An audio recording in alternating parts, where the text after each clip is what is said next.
Hello students, आज हम BSc part third के चैप्टर इनऑर्गेनिक केमिस्ट्री के chapter magnetic properties of transition metal complexes या संक्रमण धातु संकुलों के चुंबकीय गुण चैप्टर के अंतर्गत मैग्नेटिक ससेप्टेबिलिटी या चुंबकीय प्रवृत्ति या जिसे हम चुंबकीय सहनशीलता भी कहते हैं के बारे में हम बात कर रहे हैं। मैग्नेटिक ससेप्टेबिलिटी या चुंबकीय सहनशीलता, जैसे कि इसके नाम से ही पता चलता है या इसके नाम से ही विदित है कि ये मैग्नेटिक ससेप्टेबिलिटी क्या है या चुंबकीय सहनशीलता क्या है। इसको हम इस प्रकार से देख सकते हैं कि जब कोई पदार्थ किसी बाह्य चुंबकीय क्षेत्र में रखा जाता है तो पदार्थ के अंदर का क्षेत्र B सामान्यतः H से भिन्न होता है। इनके मध्य निम्न संबंध पाया जाता है, यानी कि B = H + 4πI। ये रिलेशन इनके बीच में B और H के बीच में होता है। यहाँ पर 4πI पदार्थ में उत्पन्न प्रेरित या इंड्यूस्ड चुंबकीय क्षेत्र है। यहाँ 4π कारक इकाई ध्रुव की परिभाषा के अनुसार आता है। इकाई ध्रुव से 1 सेंटीमीटर की दूरी पर एक और स्टेट का क्षेत्र एक गोले की 4π सेंटीमीटर स्क्वायर पर होता है। इसलिए 4π बल रेखा उत्तरी ध्रुव की ओर निकलती है। I जो है वो I चुंबकत्व की तीव्रता है तथा प्रति इकाई आयतन में प्रेरित चुंबकीय आघूर्ण के बराबर होता है। उपरोक्त समीकरण को हम H से भाग दें तो निम्न समीकरण हमें प्राप्त होती है, जो हमने फर्स्ट इक्वेशन या फर्स्ट समीकरण देखी थी, B = H + 4πI। अगर हम इस पूरी इक्वेशन में H का भाग दें तो ये इक्वेशन इस प्रकार से होती है, B/H = I + 4πI/H या I = I + 4π K के बराबर होता है। यहाँ पर K आयतन चुंबकीय प्रवृत्ति है या वॉल्यूम मैग्नेटिक ससेप्टेबिलिटी है, जिसको कि K के द्वारा लिखा गया है या रिप्रेजेंट किया गया है, जो प्रति इकाई आयतन प्रेरित चुंबकीय आघूर्ण तथा प्रयुक्त चुंबकीय क्षेत्र का अनुपात है। एक अन्य अधिक महत्वपूर्ण राशि प्रवृत्ति प्रति काय, जिसे विशिष्ट प्रवृत्ति कहते हैं, काय के द्वारा हम इसे रिप्रेजेंट करते हैं, जिसको कि निम्न प्रकार ज्ञात किया जा सकता है। काय = K + ρ के बराबर होता है। यहाँ पर ρ पदार्थ का घनत्व है, जिसको कि कैपिटल P जैसा भी हम लिख सकते हैं। काय के सामान्य प्रयोग में आने वाले वैकल्पिक रूप काय A + काय M हैं, जिन्हें क्रमशः परमाणु तथा आणविक प्रवृत्ति कहते हैं। अब इसके बाद हम देखेंगे कि ये जो मैग्नेटिक ससेप्टेबिलिटी है या ये चुंबकीय सहनशीलता है, उसको निर्धारण करने के लिए या उसको ज्ञात करने के लिए दो विधियां हैं। चुंबकीय प्रवृत्ति का निर्धारण या डिटर्मिनेशन ऑफ मैग्नेटिक ससेप्टेबिलिटी। चुंबकीय प्रवृत्ति के निर्धारण को दो विधियों द्वारा ज्ञात किया जा सकता है। एक विधि है गॉय मेथड और दूसरा है फैराडे विधि। हम पहले बात करते हैं गॉय मेथड की। गॉय मेथड या गॉय बैलेंस या गॉय तुला भी इसको कहते हैं, कि जैसा कि हमको इस डायग्राम में दिख रहा है कि इसमें इलेक्ट्रोमेटल है, इसमें बीच में एक पतली सी ट्यूब कंटेनिंग स्पेसिमेन रखा जाता है, जिसमें एक ट्यूब है जिसमें कि हम स्पेसिमेन रखते हैं, और ऊपर एनालिटिकल बैलेंस है जिसमें कि एक 1 पेन रिमूव्ड हटा हुआ है और इसका जिसमें कि 1 तुला लगी हुई है। इस पूरा बैलेंस को हम गॉय विधि, गॉय मेथड या गॉय बैलेंस कहते हैं। इसके द्वारा सबसे पहले काय M का निर्धारण प्रयोग द्वारा किया जाता है। इसमें सैंपल ट्यूब में, जो कि बीच में एक पतली सी ट्यूब दिखी गई है, उसमें हम सैंपल ट्यूब में पदार्थ को एक निश्चित ऊंचाई तक भरते हैं, जिस पदार्थ की हमें जिसकी चुंबकीय प्रवृत्ति का निर्धारण करना है या हमें पता लगाना है।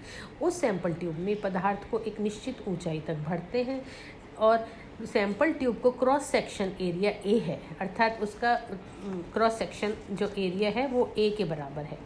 पदार्थ का हम भार ले लिया जाता है। इसके लिए पदार्थ का भार हम कैसे लेते हैं, पहले जो सैंपल ट्यूब है उस सैंपल ट्यूब को पहले खाली तोला जाता है, उसके बाद में फिर पदार्थ के साथ में उस सैंपल ट्यूब को हम तोलते हैं और फिर उन दोनों का अंतर निकाल लेते हैं, जिससे कि उस सैंपल ट्यूब में रखे गए सैंपल का या या उस पदार्थ का वजन आ जाता है। इस प्रकार से हम सबसे पहले उस पदार्थ के वजन को निकाल लेते हैं या पदार्थ का भार हम ले लेते हैं।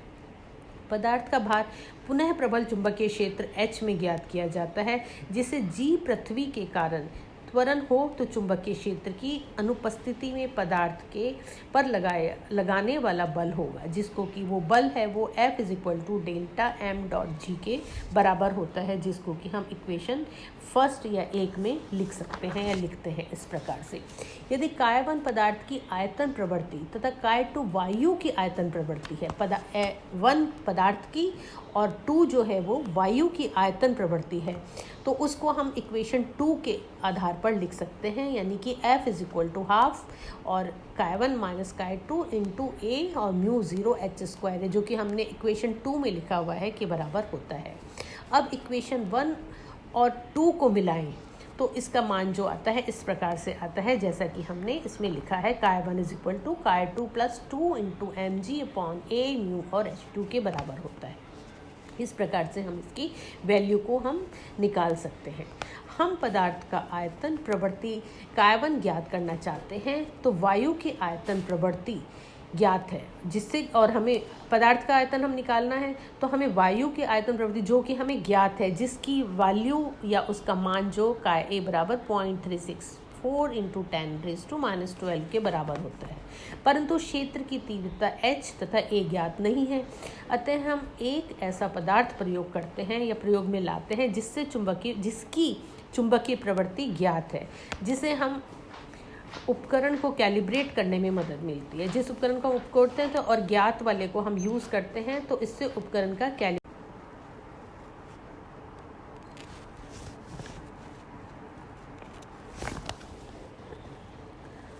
हम पदार्थ को सैंपल ट्यूब में भरकर उसी चुंबकीय क्षेत्र में भार परिवर्तन ज्ञात करते हैं।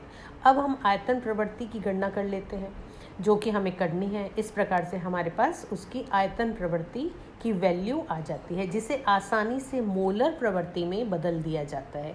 ये जो फॉर्मूला हमने लिखा है इक्वेशन में, इसके द्वारा हम उसे मोलर प्रवृत्ति में बदल करके और इसकी प्रवृत्ति की वैल्यू या उसकी संख्या ज्ञात कर सकते हैं। यहाँ पर m यौगिक का आणविक भार है और d जो है उसका घनत्व है।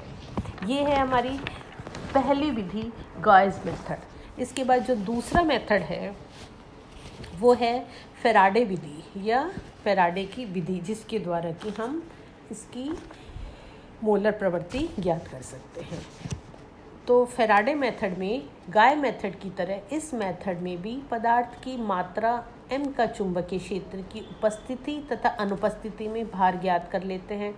इन दोनों भारों का अंतर चुंबकीय क्षेत्र में पदार्थ पर लगने वाले बल के समान होता है, जिसे लगाए गए चुंबकीय क्षेत्र के प्रति निम्न समीकरण द्वारा प्रदर्शित करते हैं।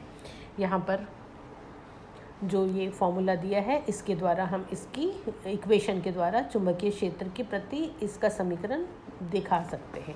यहाँ पर H' ऐसे चुंबकीय क्षेत्र की सामर्थ्य है जो सभी पदार्थों के लिए स्थिर रहती है तथा पदार्थ के समस्त भार पर एक सा प्रभाव डालता है।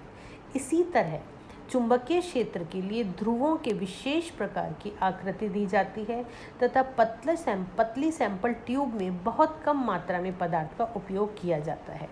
रेफरेंस पदार्थ के रूप में हम मरकरी टेट्रा साइनेटो कोबाल्ट सेकंड एक अच्छा विकल्प है। यदि अननोन पदार्थ की राशियों में म्यू तथा मानक पदार्थ की राशियों को S द्वारा प्रदर्शित करते हैं, तो हम इस इक्वेशन के द्वारा इसको हम रिप्रेजेंट कर सकते हैं या इसकी वैल्यू निकाल सकते हैं। यहाँ पर दाईं ओर की सभी राशियाँ जो कि हमको इस इक्वेशन में दिख रही है, दाईं ओर की सभी राशियाँ ज्ञात होने से काय4 के मान की गणना कर ली जाती है। इस प्रकार से प्राप्त चुंबकीय ग्राम प्रवृत्ति को अज्ञात पदार्थ के अणुभार से गुणा करके मोलर प्रवृत्ति ज्ञात की जा सकती है, जो कि हमको दिए गए सैंपल की निकालनी है। इस प्रकार से हम दोनों विधियों के द्वारा चुंबकीय प्रवृत्ति का निर्धारण कर सकते हैं, गॉस मेथड और फैराडेज के मेथड के द्वारा।